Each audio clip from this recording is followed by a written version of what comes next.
শুভ সন্ধ্যা বন্ধুরা, সন্দীপন মুখার্জি ব্লগসে তোমাদের জানাই স্বাগত। আজ মহাশিবরাত্রির ব্রত, তাই আমার মা সকাল থেকে উপোস আছে। একটু পরেই মা মহাশিবরাত্রির ব্রত উদযাপন করতে বসবে। তাই আজকে আমার সঙ্গে থাকার থেকে বেশি ইম্পর্টেন্ট, মায়ের সাথে তোমরা শিবরাত্রির ব্রতটি উদযাপন করো এবং দেখো মা কিভাবে প্রস্তুতি করেছে আজকের দিনটি। শিবরাত্রির ব্রত আমি সারাদিন উপবাস থেকে এই তো রাত্রি 8টার সময় আর কি চতুর্দশীটা লেগেছে, তারপরে আমি পুজো করতে বসবো। হ্যাঁ, তোমরা আমার পুজো দেখবে আমি কীভাবে পুজোটা পালন করছি।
চারু চন্দ্রাবতং সং রত্না কল্পজ্জ্বলাং পরশু মৃগ বরা ভীতিস্তং প্রসন্নং পদ্মাসীনং সমস্তাৎ স্তুত মমর গৈন ব্যাঘ্র কৃত্তিং বসনাং বিশ্বাদ্যাং বিশ্ব বীজং নিখিল ভয়হরং পঞ্চবকত্রং ত্রিনেত্রং।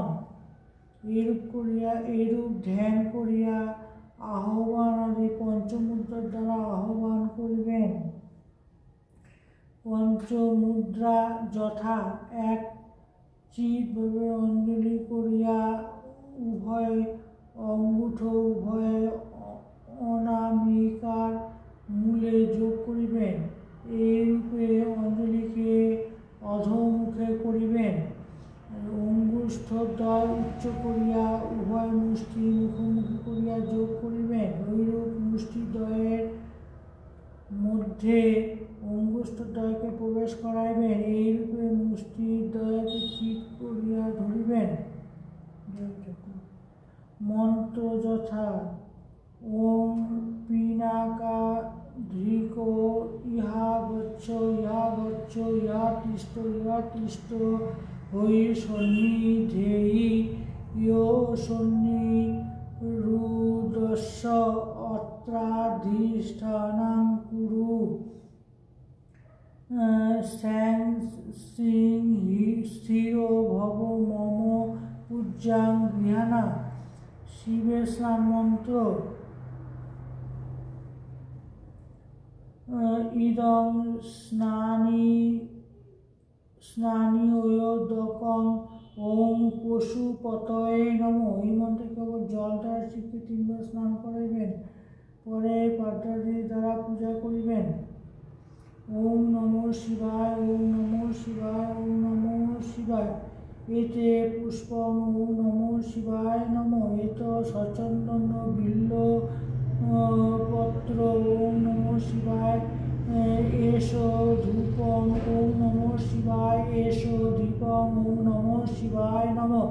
এতৎ সপকরণ নৈবেদ্যং ওম নমঃ শিবায় নমঃ। ইদমাচনিয়াং ওম নমঃ শিবায় ওম নমঃ শিবায় ওম নমঃ শিবায়। পরে গৌরীপীঠে ওম গৌর্য নমঃ এই মন্ত্রে পঞ্চোপচারে গৌরী পূজা করিবেন। ওম সর্বায় ক্ষিতি মুক্তায় নমঃ। ওম ভাবায় জল মুক্তায় নমঃ। ওম রুদ্রায় অগ্নিমুক্তায় নমঃ। ওম মহাদেবায় সোম মুক্তে নমঃ। ওম ঈশানায় সূর্য মুক্তায় নমঃ। সর্বত্র এতে গন্ধপুষ্প উল্লেখ করবেন। পুষ্পভাবে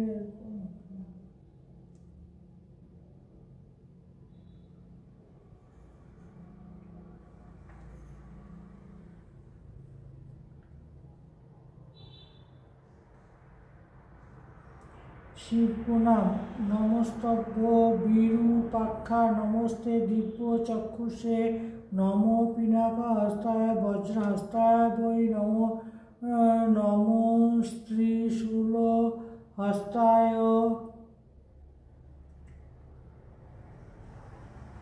দণ্ড পাশাং শিপানয়ে নমস্ত্রৈকল্যনাথায় ভূতানাং পতয়ে নমঃ। শিবায় শান্তায় কারণত্রয় হে তবে নিবেদয়ামি চাত্তানাং তদ্গতি পরমেশ্বর। নমস্তে তং মহাদেব লোকানাং গুরুমীশ্বরম। পুংসাম পুণ্য কামনাং কামপুরাণং বিল্পম। তৎপরে দক্ষিণ হস্তে অঙ্গুষ্ঠ তর্জনী দ্বারা দক্ষিণ খণ্ডে আঘাত করিয়া বম বম শব্দে মুখ বাদ্য করিবেন।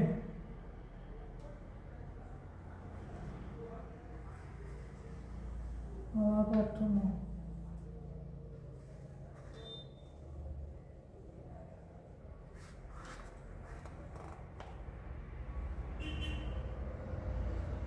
আহ্বানং ন জানামি নৈব জানামি পূজনং বিসর্জনং ন জানামি ক্ষম পরমেশ্বর। সংহার মুদ্রার দ্বারা একটি নির্মাল্য লইয়া ঘানান্তে মহাদেব ক্ষমস্ব বলিয়া বিসর্জন পূর্বক শিবের মাথায় একটু জল দিয়া শিবকে কাঠ করিয়া রাখিবেন। ঈশান কোণে ত্রিকোণ মণ্ডল করিয়া সংহার মুদ্রার দ্বারা পূজা ধার হইতে একটি নির্মাল্য লইয়া ঘ্রাণান্তে তেজময় দেবতাকে পূজা করিবেন। অনেকে নিত্য শিব পূজা করিয়া সন্তানের মঙ্গলার্থ পুনর্বার শিব পূজা করিয়া থাকেন। পূজান্তে দেবতাকে নির্মাল্য রাখিতে নেই। কি দিবা কি রাত্র সকল সময়ে উত্তরমুখে শিব পূজা কর্তব্য। পার্থিব শিব পূজার পদ্ধতি অনুসারে বাণলিঙ্গে পূজা হইবে। কেবল নমঃ শিবায় স্থলে হোম বাণেশ্বরায় নমঃ বলিবেন, কিন্তু ধ্যানের ও প্রণামের মন্ত্র পৃথক।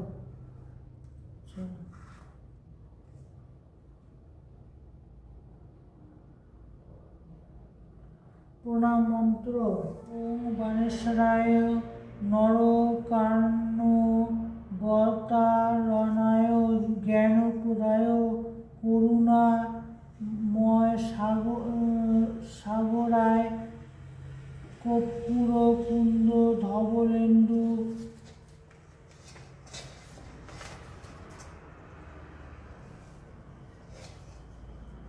জটাধারায় দারিদ্র দুঃখ দহনায় নমঃ শিবায়। ওম নমঃ শিবায়, ওম নমঃ শিবায়, ওম নমঃ শিবায়।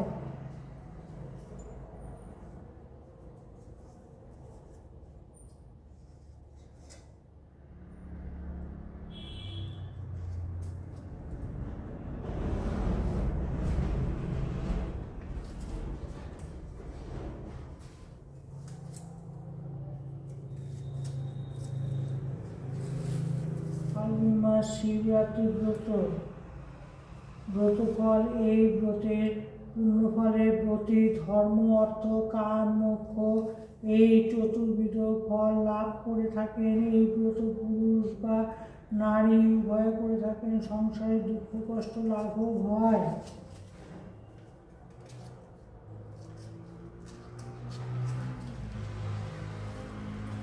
ব্রত কথা: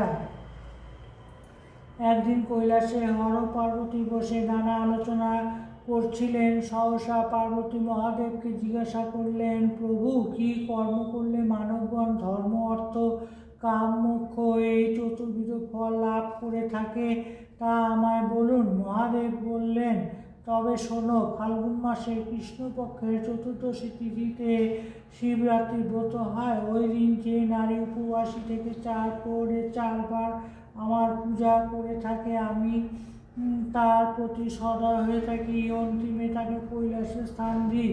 এবারে ব্রতের মাহাত্ম্য কথা বলছি, মন দিয়ে শোনো। একদিন একটি ব্যাঘ্র হরিণ শিকার করে ঘরে ফিরছিল। রৌদ্রে ক্লান্ত হয়ে একটি বেলগাছের তলায় বিশ্রামে বসে ঘুমিয়ে পড়ল। হঠাৎ যখন ব্যাঘ্রের ঘুম ভাঙল তখন গভীর রাত।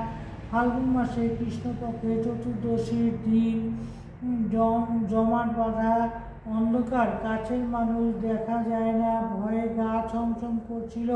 নিরুপায় হয়ে তখন ব্যাঘ্র সেই বেল গাছের উপর উঠে বেল ডালে হরিণটাকে বেঁধে ঝুলিয়ে রাখলো আর নিজেও বসে রইল। সমস্ত দিন অনাহারে ব্যাঘ্রের ভীষণ ক্ষুধা লেগেছে, কিন্তু উপায় কি? গাছে বসে তার কর্মফলের কথা ভাবছে আর কাঁদছে। হঠাৎ একটা বেল পাতার উপর তার চোখের জল পড়তে পাতাটি খসে নিচে পড়ে গেল। গাছের তলায় একটি শিবলিঙ্গের মাথার উপর পড়ল সেই পাতা।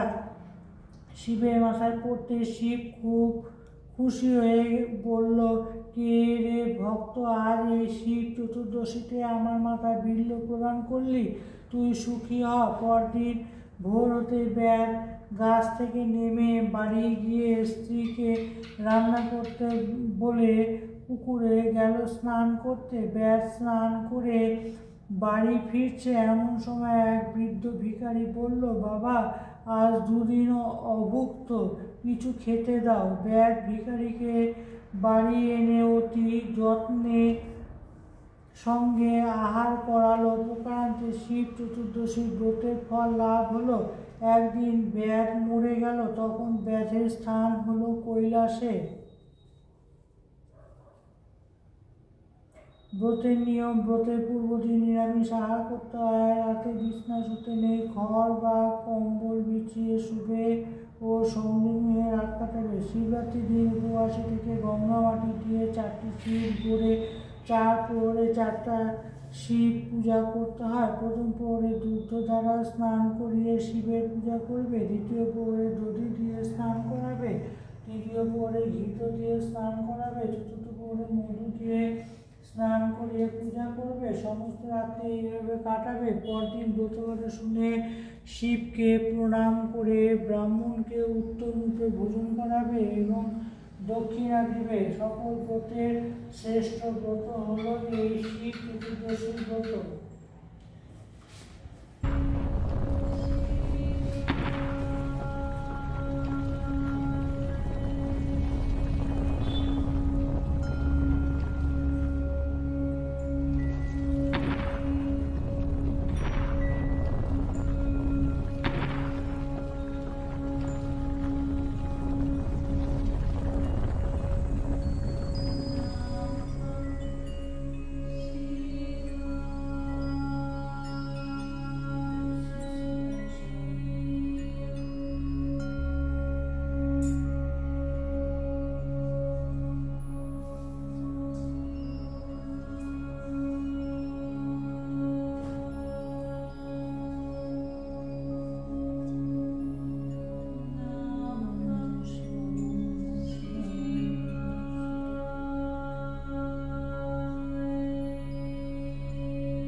সারাদিন উপোস থেকে এইমাত্র এখনই পূজা করে উঠলাম।